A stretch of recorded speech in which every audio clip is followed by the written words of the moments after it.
Hello, my name is Nell, and I have things to say about disability, chronic illness, and mental health.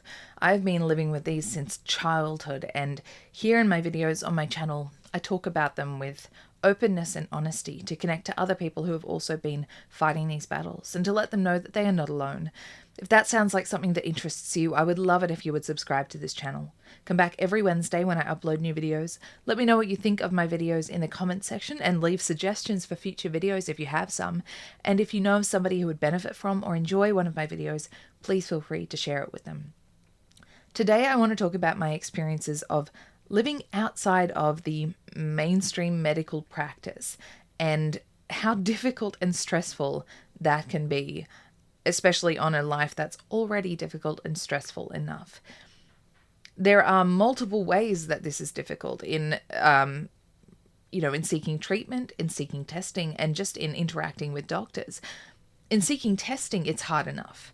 When you have conditions or suspect conditions that you know are not commonly accepted by a lot of doctors, it can be very, very confronting and nerve-wracking to approach a doctor and ask to be tested and ask to be assessed, because you don't actually know if a doctor is going to believe in a condition.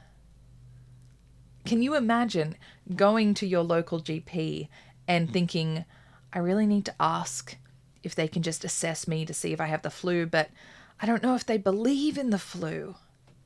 Can you imagine having that stress?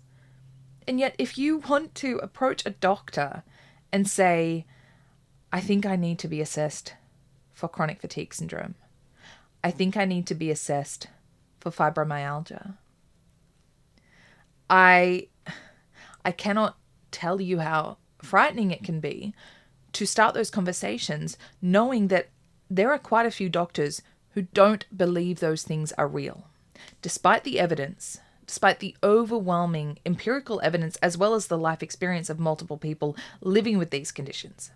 And then even if people believe that they're real, they might not believe that they will impact your life in a significant way. So testing itself, the very beginning of the journey, can be incredibly difficult because some doctors just outright don't believe in it.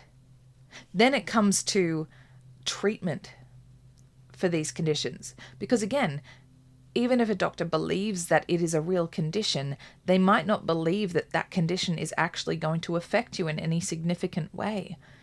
And so even if they look at you and say, well, yeah, you probably do have chronic fatigue syndrome, but, it's no big deal. Keep going to work. Keep going to school. Keep doing whatever you're doing. You shouldn't need any further assistance. Some doctors might not find it necessary to suggest treatments. They might not even know how to suggest treatments because they don't know what treatments are out there, because they haven't remained educated, because it's not a priority in mainstream medical practice. It's just a forgotten grey no man's land. And then even once you find good treatments, for me, I have two GPs. My local one, who is very open-minded. She's not very proactive when it comes to a lot of my chronic illness stuff because she knows that she's not super educated on it. But if I bring her suggestions, she will support me in fulfilling that and following that. But I have another GP who has diagnosed me with my tick-borne infections and other things that I would never have considered. And he has been able to suggest a lot of supplements for me. However, because those supplements are not considered necessary medications, there is no government subsidy for them like there is for necessary drugs and prescription medications. So, my medical bills, my medication can cost hundreds and hundreds of dollars every fortnight. There's a drug that I might need, and because it's approved by the mainstream medical practice, it costs me $6 a bottle. And then there's another medication, a supplement, that is necessary to keep my liver functioning, and it costs $50 a bottle. And it lasts me 2 weeks. And because it's not accepted medical practice, there's no subsidy.